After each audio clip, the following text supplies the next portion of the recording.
નમસ્કાર મિત્રો, પ્રકરણ નંબર 6 વિદ્યુત ચુંબકીય પ્રેરણ થિયરી, ઉદાહરણ અને સ્વાધ્યાયના દાખલાની દ્રષ્ટિએ આપણે પૂર્ણ કર્યું. 8મું ચેપ્ટર 7મું ચેપ્ટર પ્રત્યાવર્તી પ્રવાહ ના પણ લેક્ચરો તમારા પૂર્ણ થયેલા છે. અહીંયા આગળ આપણે 7મા ચેપ્ટર પછી 8મા ચેપ્ટરની આપણે શરૂઆત કરીએ અને સાથે સાથે 9મું ચેપ્ટર કિરણ પ્રકાશશાસ્ત્ર પણ ના લેક્ચરો તમારા ચાલુ થઈ ગયા છે. મિત્રો, જેમ જેમ લેક્ચરો એક સાથે 2 ચેપ્ટરોના આવે છે અને આગળના જે ચેપ્ટરો આપણે ભણી ગયા છે એની તૈયારીના ભાગરૂપે આપણે એવું વિચારવું જરૂરી રહ્યું કે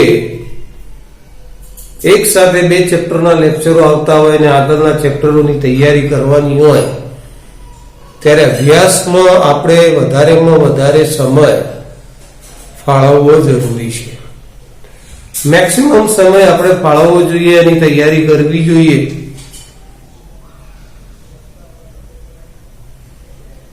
જે વસ્તુ, જે મુદ્દા નથી સમજ પડતા એને આપણે એક યાદી બનાવી દઈએ અને જ્યારે પણ આપણે મળવાનું થાય, હમણાં તમે ટીવી પરના સમાચાર જોતા હશો કે 11 તારીખે ફરી પાછું કંઈક ચાલુ કરવાની વાત ચાલી રહી છે. તો આવા સમયે જે તમને પ્રકરણના મુદ્દા, આગળના ચેપ્ટરના મુદ્દા ન ફાવતા હોય એનું સોલ્યુશન કરાવી દેવા. પણ જે ફાવે છે, જે આવડે છે એને આપણે મહત્તમ મહેનત કરીને તૈયાર કરશું. સૌથી વધારેમાં વધારે મહેનત આપણે MCQ માં કરશું, બીજા નંબરમાં ઉદાહરણ અને સ્વાધ્યાયના દાખલામાં કરશું અને પછી આપણે થિયરીની તૈયારી અથવા ગોખણપટ્ટી કરીશું. પણ મહત્તમ મહેનતની હવે જરૂરિયાત ઊભી થશે. મિત્રો, વધારાની ચર્ચા નહીં કરીએ, આપણે સીધા 8મા ચેપ્ટર ઉપર જેનું હેડિંગ છે વિદ્યુત ચુંબકીય તરંગો, એને આપણે અહીંયા આગળ લક્ષમાં રાખીએ, ધ્યાનમાં રાખીએ અને એની ચર્ચા ઉપર છીએ.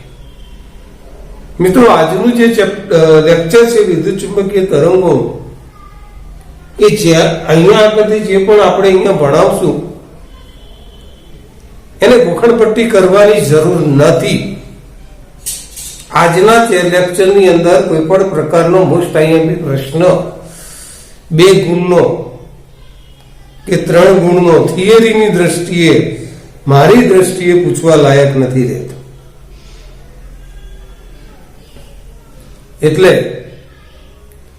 મિત્રો, આજે જે ચેપ્ટર આપણે આજે જે પ્રસ્તાવનાના સ્વરૂપમાં મુદ્દા ભણીએ છીએ એને માત્ર સાંભળવાના છે, સમજવાના છે, વાંચવાના છે. હા, શક્ય એટલું વધારે સમજવા માટે આપણે પ્રયત્ન કરીશું. 1 વાર, 2 વાર, 3 વાર વાંચીશું. તો વિદ્યુત ચુંબકીય તરંગો, મિત્રો, કદાચ તમે જાણતા નહીં હોય કે આ વિદ્યુત ચુંબકીય તરંગો માનવ જીવન માટે કેટલા બધા મહત્વના છે. વિજ્ઞાન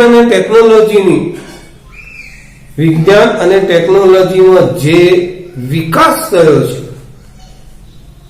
એ વિકાસ પાછળ મહત્વની જો ભૂમિકા હોય તો આ વિદ્યુત ચુંબકીય તરંગો.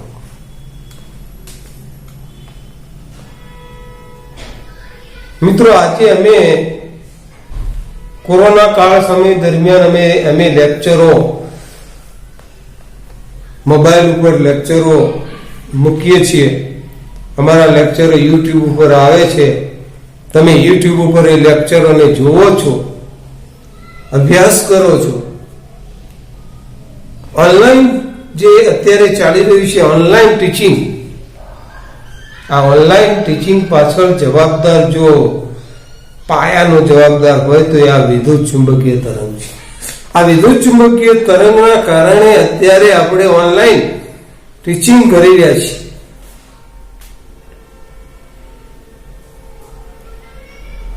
તો આ વિદ્યુત ચુંબકીય તરંગની બીજી એક સામાન્ય આપણને સમજ પડે એ રીતની તમને વાત કરું.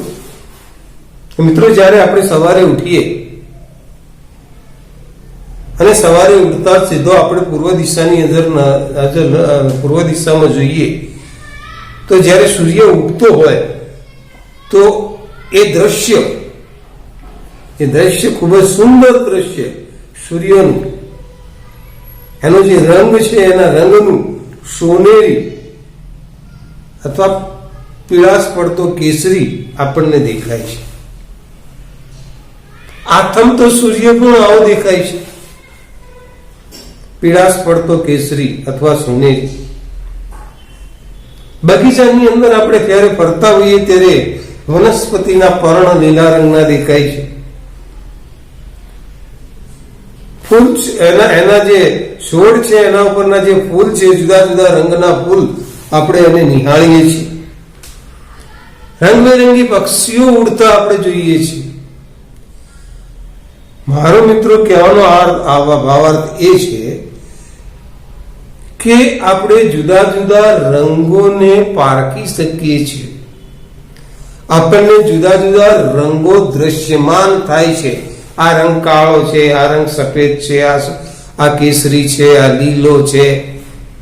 આ બધા રંગો ને આપણે નિહાળીએ છીએ. આપણને એવો પ્રશ્ન થયો છે કે આપણે આ બધા રંગો કેવી રીતે નિહાળીએ છીએ ભાઈ?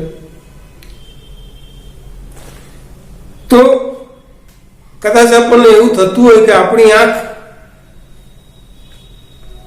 આંખ વનસ્પતિના પર્ણને જુએ, મગજમાં એનું પ્રોસેસિંગ થાય, પૃથ્થકરણ થાય અને પરિણામે આપણે એ રંગ નિહાળી શકીએ છીએ.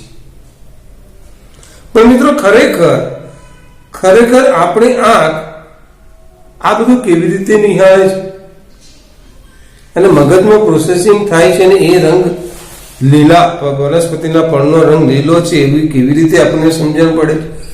તો મિત્રો, આ બધી જ બાબત આ વિદ્યુત ચુંબકીય તરંગો.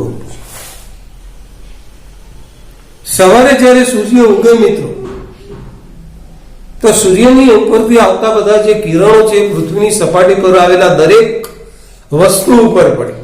પશુ ઉપર પડે, પક્ષી ઉપર પડે, વનસ્પતિ ઉપર પડે અને એ કિરણોનું પરાવર્તન થઈને આપણી આંખમાં પ્રવેશે. મિત્રો, જ્યારે એ કિરણોનું પરાવર્તન થઈને આપણી આંખમાં જ્યારે પ્રવેશે છે ત્યારે એ દ્રશ્ય પ્રકાશ જુદી જુદી આવૃત્તિ અને જુદી જુદી તરંગ લંબાઈ વાળા હોય છે. લાલ રંગની આવૃત્તિ તરંગ લંબાઈ જુદી, પીળા રંગની આવૃત્તિ તરંગ લંબાઈ જુદી, કાળા રંગની આવૃત્તિ તરંગ લંબાઈ જુદી. આમ જે પ્રકાશ આપણી આંખમાં પડે અને એ પ્રકાશની તરંગ લંબાઈ કે આવૃત્તિ કાળા રંગને અનુસંધાને હોય તો આપણી આંખ એ કાળો રંગ દ્રશ્યમાન કરી શકે છે અને પરિણામે આપણે એ પદાર્થ રંગબેરંગી, કોઈ પણ પદાર્થ રંગબેરંગી નિહાળી શકીએ છીએ. મિત્રો, દ્રશ્ય પ્રકાશ એક પણ એ વિદ્યુત ચુંબકીય તરંગ છે.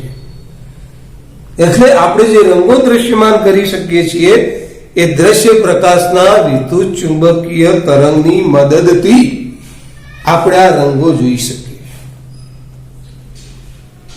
સાથે સાથે મેં તમને કીધું એ પ્રમાણે મિત્રો, વિદ્યુત ચુંબકીય તરંગોની જ્યારે શોધ થઈ એના પછી ઘણી બધી વિજ્ઞાન અને ટેકનોલોજીમાં પ્રગતિ થઈ. જેમ કે મોબાઈલ સેવા, ઇન્ટરનેટ સેવા, આ બધી જે ઘટનાઓ છે એ બધી વિદ્યુત ચુંબકીય તરંગોને કારણે છે. તો હવે અહીંયા આગળ આપણે થોડીક ચર્ચા આગળ વધારીએ કે આ વિદ્યુત ચુંબકીય તરંગોનું અસ્તિત્વ કઈ રીતે માલુમ પડ્યું. મિત્રો, મેક્સવેલ નામનો જે વૈજ્ઞાનિક હતો, એ મેક્સવેલ નામના વૈજ્ઞાનિકે કેટલાક નિયમોનું એકત્રીકરણ કર્યું, જેમ કે વિદ્યુત અને ચુંબકત્વના નિયમો, જેવા કે ગાઉસનો નિયમ, એમ્પિયરનો નિયમ, ફેરેડેનો નિયમ, ચુંબકીય ક્ષેત્ર રેખા વડે રચાતા બંધ ગાળા આ નિયમોના સમીકરણો કંઈક આ પ્રમાણે છે. સંકલન ઓફ E ડોટ dA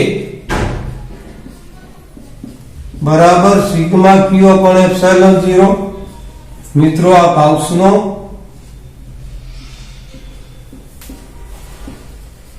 વિદ્યુત ક્ષેત્રનો નિયમ છે. બીજો જે નિયમ એને ગાઉસ એમ્પિયરે લીધો એ સંકલન ઓફ B ડોટ સંકલન ઓફ B ડોટ dA બરાબર 0. આ પણ ગાઉસનો ચુંબકીય ક્ષેત્રનો નિયમ છે. ત્રીજો નિયમ જે લીધો એ ત્રીજો નિયમ એ એમ્પિયરનો નિયમ છે કે ભાઈ સંકલન E dot dl is equal to minus d phi by dt. આ ફેરેડેનો નિયમ છે.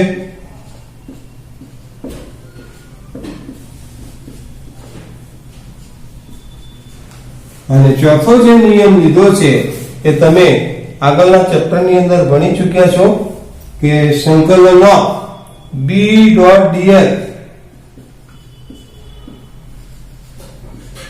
બરાબર મ્યુ 0 I ડોટ C વત્તા mu 0 epsilon 0 d phi E by dt.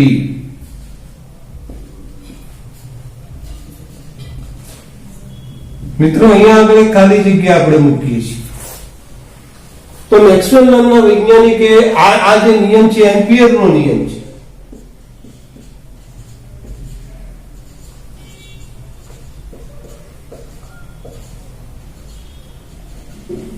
Maxwell નામના વૈજ્ઞાનિકે વિદ્યુત અને ચુંબકીય ક્ષેત્રના જેવા કે ગાઉસનો નિયમ, ફેરેડેનો નિયમ, એમ્પિયરનો નિયમ, ચુંબકીય ક્ષેત્ર રેખા વડે બંધગાળાનો નિયમ, આ બધા નિયમો જે છે એને વિકલ સમીકરણના રૂપમાં રજૂ કર્યા. અને આ નિયમોને જ્યારે વિકલ સમીકરણના રૂપમાં રજૂ કર્યા ત્યારે એ વિકલ સમીકરણો વિદ્યુત ચુંબકીય તરંગોની વિચારધારા રૂપમાં મદદ થઈ. મતલબ કે વિદ્યુત ચુંબકીય તરંગોનું જે ઉદ્ભવ સ્થાન છે એ મેક્સવેલના વિકલ સમીકરણમાં રહેલું છે. પહેલી બાબત તમને જાણીને નવાઈ લાગશે કે વિદ્યુત ચુંબકીય તરંગોની શોધનો જે પાયો છે ને ગાણિતિક છે. એટલે સૌપ્રથમ ગાણિતિક રીતે મેક્સવેલે આ બધા સમીકરણો, આ બધા નિયમોને વિકલ સમીકરણના રૂપમાં રજૂ કર્યા તો એ વિદ્યુત ચુંબકીય તરંગો ના સમીકરણો જેવા લાગ્યા. અને પરિણામે મિત્રો આ વિકલ સમીકરણો ને જ્યારે મેક્સવેલે અભ્યાસ કર્યો ત્યારે એને છેલ્લો જે નિયમ છે એમ્પિયરનો નિયમ, એ એમ્પિયરના નિયમની અંદર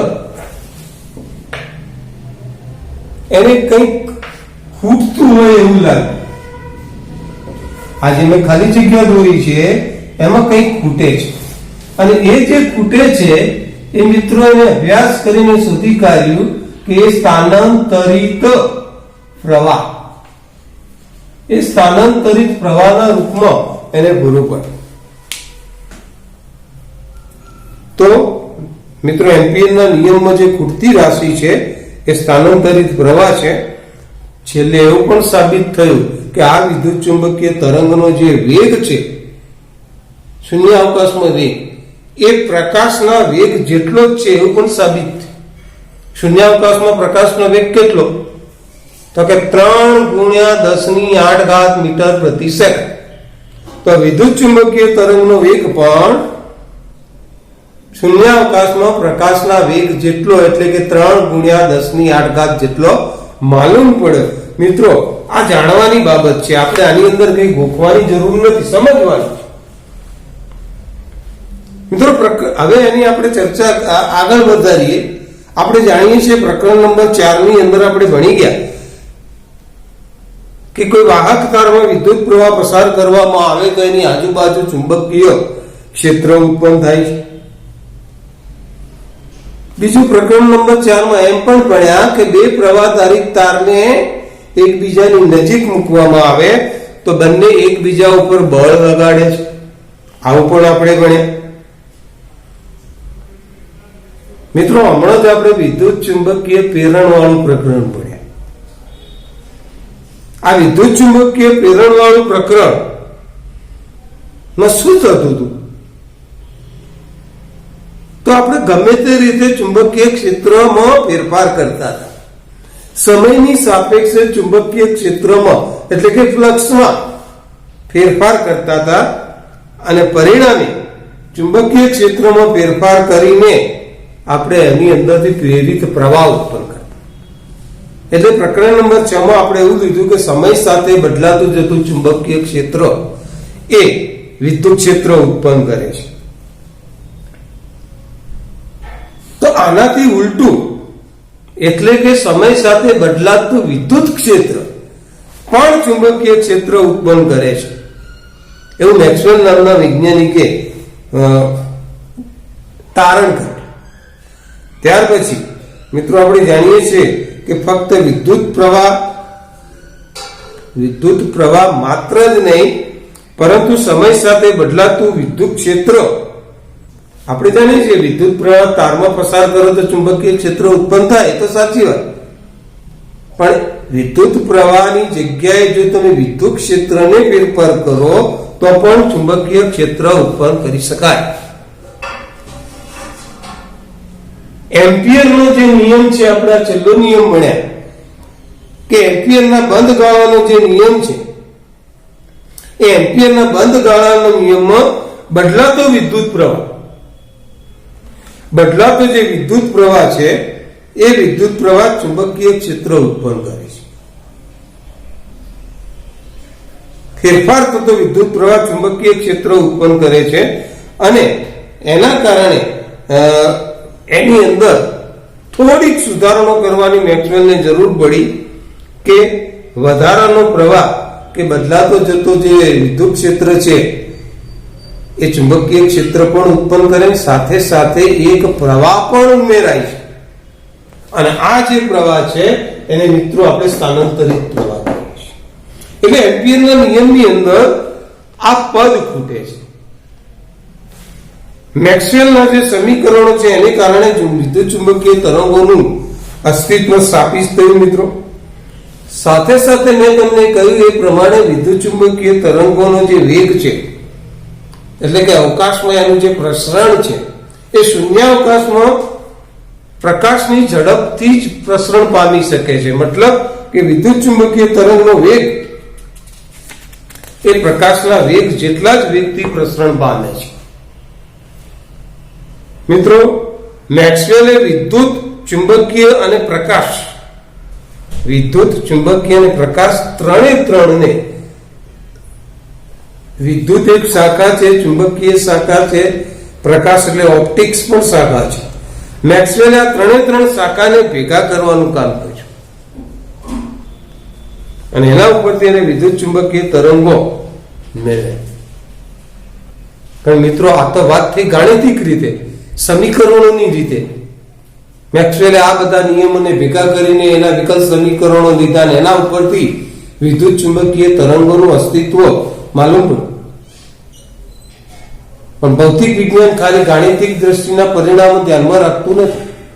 પ્રાયોગિક પરિણામો પણ જોઈએ કે પ્રયોગ કરીને વિદ્યુત ચુંબકીય તરંગ ઉત્પન્ન કરી શકાય. તો એનો જવાબ છે મિત્રો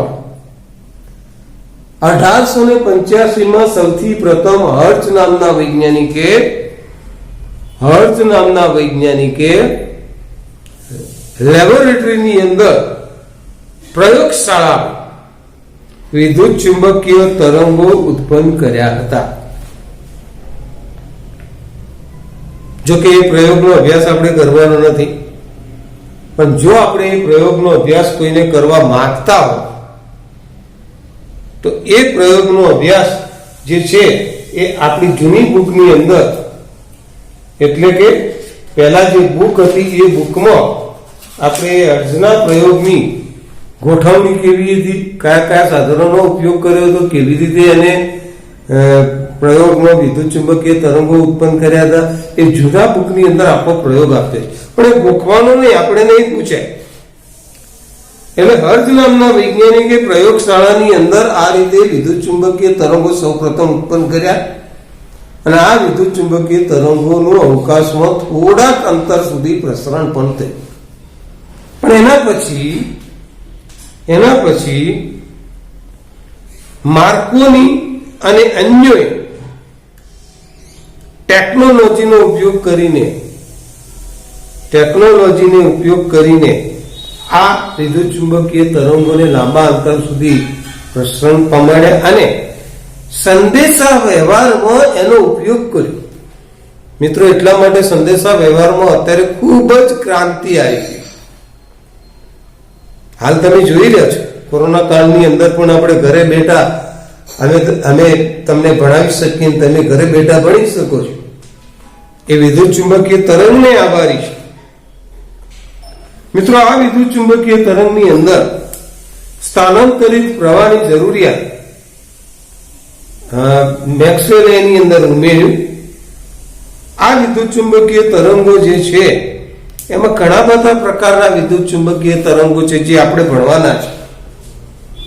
પણ આ સ્થાનાંતરિત પ્રવાહ એટલે શું, એની સમજ આપણા બુકમાં આપેલી છે.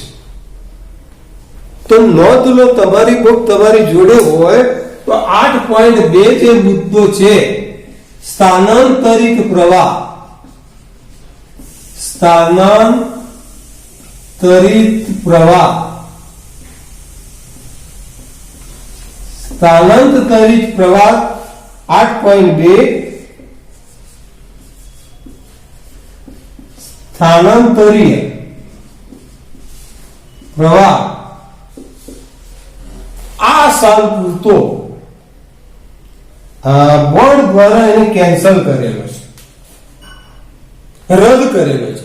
એટલે આપણા બુકની અંદર અને આપણે જે કોઈ પ્રકાશન ભણતા હોય એ પ્રકાશનની અંદર પણ સ્થાનાંતરીય પ્રવાહને લગતા પ્રશ્નો હોય તો એના ઉપર ચોકડી મારી દેવાની. એ બોર્ડમાં ક્યારે નહીં, પણ આ સાલ પૂછાશે નહીં. તો સ્થાનાંતરીય પ્રવાહ જે મુદ્દો છે એને આપણે અહીંયા આગળ ભણીશું નહીં, કારણ કે બોર્ડની અંદર એ પૂછાતો નથી ને એટલો મહત્વનો પણ નથી. ખ્યાલ આવે ને? ખાલી સમજવા ખાતર તમારે એક વાંચી લેવું હોય તો વાંચી લેજો. પણ હવે આપણે 8.2 ને કેન્સલ કરીને એની જગ્યાએ હવે 8.3 ના મુદ્દા ઉપર જઈએ કે ભાઈ વિદ્યુત ચુંબકીય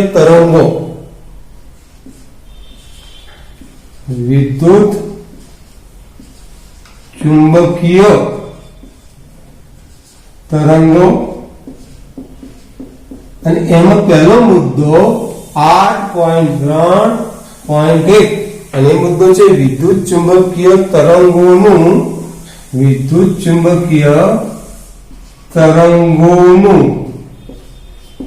ઉદ્ભવ.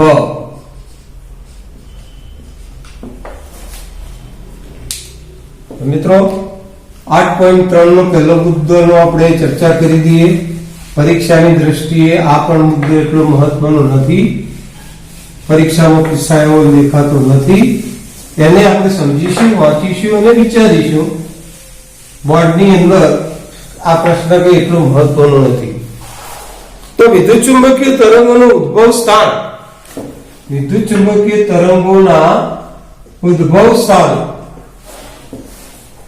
તો વિદ્યુત ચુંબકીય તરંગો કેવી રીતે ઉત્પન્ન કરાય છે? મિત્રો, આપણે જાણીએ છીએ કે સ્થિર વિદ્યુત ભારો કે અચળ વેગથી ગતિ કરતા વિદ્યુત ભારો, સ્થિર વિદ્યુત ભારો કે અચળ વેગથી ગતિ કરતા વિદ્યુત ભારો વિદ્યુત ચુંબકીય તરંગો ઉત્પન્ન કરી શકતા નથી. સ્થિર વિદ્યુત ભારો કે અચળ વેગથી ગતિ કરતા વિદ્યુત ભારો વિદ્યુત ચુંબકીય તરંગો ઉત્પન્ન કરી શકતા નથી. હા, સ્થિર વિદ્યુત ભારો માત્ર આજુબાજુ વિદ્યુત ક્ષેત્ર ઉત્પન્ન કરી શકે. સ્થિર વિદ્યુત ભારો હોય તો વિદ્યુત ક્ષેત્ર ઉત્પન્ન કરી શકે. અને ગતિ કરતો વિદ્યુત ભાર હોય, અચળ વ્યક્તિ ગતિ કરતો વિદ્યુત ભાર, તો એ ચુંબકીય ક્ષેત્ર ઉત્પન્ન કરી શકે. મહત્વનું વાક્ય છે મિત્રો. સ્થિર વિદ્યુત ભારો કે અચળ વ્યક્તિ ગતિ કરતા વિદ્યુત ભારો વિદ્યુત ચુંબકીય તરંગ ઉત્પન્ન કરી શકે નહીં, પરંતુ સ્થિર વિદ્યુત ભાર વિદ્યુત ક્ષેત્ર ઉત્પન્ન કરી શકે અને ગતિ કરતો વિદ્યુત ભાર ચુંબકીય ક્ષેત્ર ઉત્પન્ન કરી શકે. પણ સ્થિર વિદ્યુત ભાર કે ગતિ કરતો અચળ વ્યક્તિ ગતિ કરતો વિદ્યુત ભાર વિદ્યુત ચુંબકીય તરંગ ઉત્પન્ન ના કરી શકે. તો પ્રશ્ન આવે, તો આ વિદ્યુત ચુંબકીય તરંગ કઈ રીતે ઉત્પન્ન કરી શકાય? તો મિત્રો, જે વિદ્યુત ભાર ગતિ કરતો હોય પણ એના વેગમાં ક્રમશઃ ફેરફાર થતો, મતલબ કે પ્રવેગિત વિદ્યુત ભાર, જે વિદ્યુત ભાર પ્રવેગી તો એના વેગમાં ક્રમશઃ વધારો થાય અથવા વેગમાં ઘટાડો થાય. પણ આ વિદ્યુત ભારના વેગમાં ઘટાડો થાય, વિદ્યુત ભારના વેગમાં વધારો થાય, મતલબ કે પ્રવેગિત વિદ્યુત ભાર જ ચુંબકીય વિદ્યુત ચુંબકીય તરંગો ઉત્સર્જિત કરી શકે. પ્રવેગિત વિદ્યુત ભારો વિદ્યુત ચુંબકીય તરંગ ઉત્પન્ન કરી શકે. સ્થિર વિદ્યુત ભાર કે અચળ વ્યક્તિ ગતિ કરતો વિદ્યુત ભાર વિદ્યુત ચુંબકીય તરંગ ઉત્પન્ન ના કરી શકે. સ્થિર વિદ્યુત ભાર વિદ્યુત ક્ષેત્ર ઉત્પન્ન કરી શકે. અચળ વ્યક્તિ ગતિ કરતો વિદ્યુત ભાર ચુંબકીય ક્ષેત્ર ઉત્પન્ન કરી શકે. પણ આ બંને વિદ્યુત ચુંબકીય તરંગ ઉત્પન્ન ના કરી શકે. તો કોણ કરી શકે? પ્રવેગિત વિદ્યુત ભાર. પ્રવેગિત વિદ્યુત ભાર વિદ્યુત ચુંબકીય તરંગો ઉત્પન્ન કરી શકે. મિત્રો, કોઈક આવૃત્તિથી દોલન કરતો વિદ્યુત ભાર આપણે ધ્યાનમાં લઈએ. વિદ્યુત ભાર દોલન કરે છે. દોલન કરવું એટલે જાણો છો ને, આ રીતે દોલન કરે વિદ્યુત ભાર, આમાં દોલન કરે. તો કોઈક આવૃત્તિથી દોલન કરતો જે વિદ્યુત ભાર છે એ વિદ્યુત ક્ષેત્રનું નિર્માણ કરે છે. પણ કેવા વિદ્યુત ક્ષેત્રનું? સ્થિર વિદ્યુત ક્ષેત્રનું નહીં. દોલન કરતો વિદ્યુત ભાર છે એટલે કેટલીક વાર એનો વેગ શૂન્ય થઈ જાય, મહત્તમ થાય, શૂન્ય થાય, મહત્તમ થાય. દોલન કરતો વિદ્યુત ભાર. આ દોલન કરતો વિદ્યુત ભાર વિદ્યુત ક્ષેત્ર તો ઉત્પન્ન કરી શકે, પરંતુ એ વિદ્યુત ક્ષેત્ર સમયને અનુસંધાને ફેરફાર થાય છે. વિદ્યુત ક્ષેત્ર બદલાતું જાય છે. અને આપણે જોયું, મેક્સવેલે કીધું કે જો વિદ્યુત ક્ષેત્ર બદલાય તો આમે ચુંબકીય ક્ષેત્ર ઉત્પન્ન થાય. એટલે યાદ રાખો, દોલન કરતો વિદ્યુત ભાર એ અવકાશમાં બદલાતું જતું વિદ્યુત ક્ષેત્ર ઉત્પન્ન કરે, અને બદલાતું જતું વિદ્યુત ક્ષેત્ર સામે છેડે ચુંબકીય ક્ષેત્ર ઉત્પન્ન કરે. અને આ રીતે દોલન કરતો જે વિદ્યુત ભાર છે એક સાથે વિદ્યુત ક્ષેત્ર પણ ઉત્પન્ન કરે અને ચુંબકીય ક્ષેત્ર પણ ઉત્પન્ન કરે. દોલન કરતો વિદ્યુત ભાર એટલે પ્રવેગિત વિદ્યુત ભાર. તો આ પ્રવેગિત વિદ્યુત ભાર જે છે એ વિદ્યુત ચુંબકીય તરંગ ઉત્પન્ન કરી શકે. મતલબ કે વિદ્યુત ચુંબકીય તરંગનું જે ઉદ્ગમ છે એ દોલન કરતો વિદ્યુત ભાર છે. બીજા શબ્દોમાં કહીએ તો દોલન કરતું વિદ્યુત ક્ષેત્ર છે. તો દોલન કરતો વિદ્યુત ભાર અથવા દોલન કરતું વિદ્યુત ક્ષેત્ર ચુંબકીય ક્ષેત્ર વિદ્યુત ચુંબકીય તરંગ ઉત્પન્ન કરી શકે છે. મિત્રો, આ વિદ્યુત ચુંબકીય તરંગોની જે આવૃત્તિ છે એ કેટલી હોય? તો દોલન કરતા વિદ્યુત ભારની આવૃત્તિ જેટલી હોય એટલી જ આવૃત્તિ આ વિદ્યુત ચુંબકીય તરંગની હોય. દોલન કરતા વિદ્યુત ભારની આવૃત્તિ જેટલી જ આવૃત્તિ ધરાવતા વિદ્યુત ચુંબકીય તરંગો ઉત્પન્ન થાય. મિત્રો, અહીંયા આગળ આપણે એમ કહી શકીએ કે મેં તમને આગળ પણ જણાવ્યું, મેક્સવેલના વિકલ સમીકરણો પછી એવું પણ સાબિત થયું કે ભાઈ આ પ્રકાશ આવે છે ને, સૂર્યપ્રકાશ કે લાઈટ ગોળામાંથી આવતો પ્રકાશ કે કોઈ પણ રંગનો પ્રકાશ, એ પ્રકાશ એ વિદ્યુત ચુંબકીય તરંગ છે. પ્રકાશ એ વિદ્યુત ચુંબકીય તરંગ છે. એટલે વિદ્યુત ચુંબકીય તરંગની શૂન્ય અવકાશમાં ઝડપ અને વિદ્યુત ચુંબકીય તરંગની શૂન્યાવકાશમાં ઝડપ એ શૂન્યાવકાશમાં પ્રકાશના ઝડપ જેટલી જ હોય છે. મિત્રો, વિદ્યુત ચુંબકીય તરંગમાં જુદી જુદી આવૃત્તિ, જુદી જુદી તરંગ લંબાઈ હોય છે. તમે જેટલા પણ રંગો જુઓ છો એ દરેકે દરેક રંગોમાંથી આવતું જે વિદ્યુત ચુંબકીય તરંગ છે એની આવૃત્તિ અને તરંગ લંબાઈ અલગ અલગ છે. એક ઉદાહરણ પૂરતું આપણે લઈએ કે પીળા પ્રકાશની આવૃત્તિ, નોંધ લેજો, પીળા પ્રકાશની આવૃત્તિ,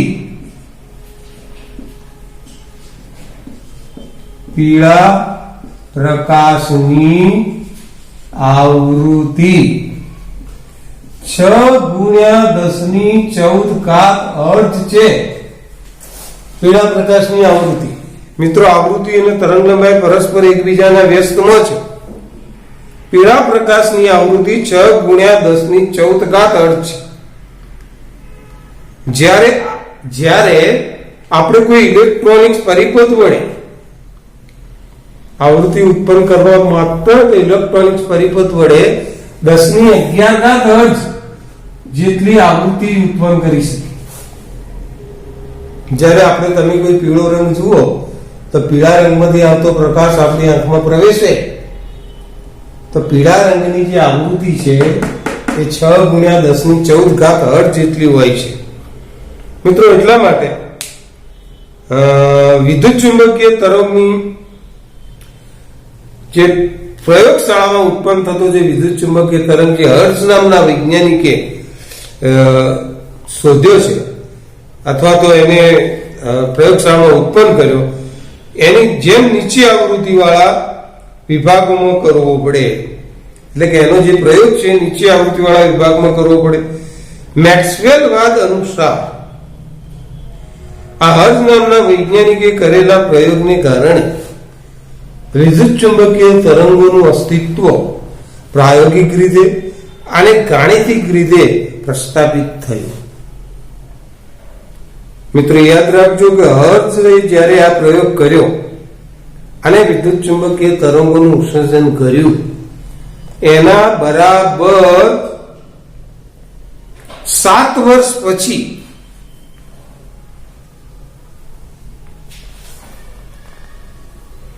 હર્ટ્ઝ નામના વૈજ્ઞાનિકે પ્રયોગની અંદર પ્રયોગશાળામાં જે વિદ્યુત ચુંબકીય તરંગો ઉત્સર્જિત કર્યા એના બરાબર 7 વર્ષ પછી જગદીશચંદ્ર બોઝે ટૂંકી તરંગ લંબાઈ એટલે 25 mm થી 25 mm થી અથવા તો 25 mm થી 5 mm, ટૂંકમાં 5 mm થી 25 mm કહો કે 25 mm થી 5 mm, 5 mm થી 25 mm ની ગાળાના વિદ્યુત ચુંબકીય તરંગો ઉત્સર્જિત કર્યા જગદીશચંદ્ર બોઝે. ઘણી વાર એમસીક્યુ પૂછાય આવા. જગદીશચંદ્ર બોઝે વિદ્યુત ચુંબકીય તરંગો, જગદીશચંદ્ર બોઝે ઉત્પન્ન કરેલા વિદ્યુત ચુંબકીય તરંગો ની તરંગ લંબાઈ ખાલી જગ્યા તો 5 mm થી 25 mm અથવા 25 mm થી 5 mm. મિત્રો, એના પછી જેમ સમય થયો તેમ આના ઉપર વધારે પડતું રિસર્ચ થયું. હવે 5 mm અને 25 mm એટલે ખૂબ જ ટૂંકી તરંગ લંબાઈ કહેવાય.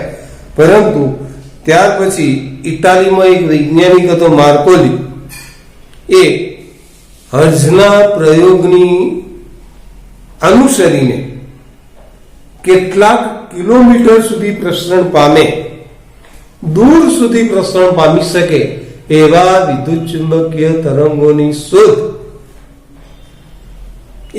ઇટાલીના વૈજ્ઞાનિક માર્કોનીએ કરી.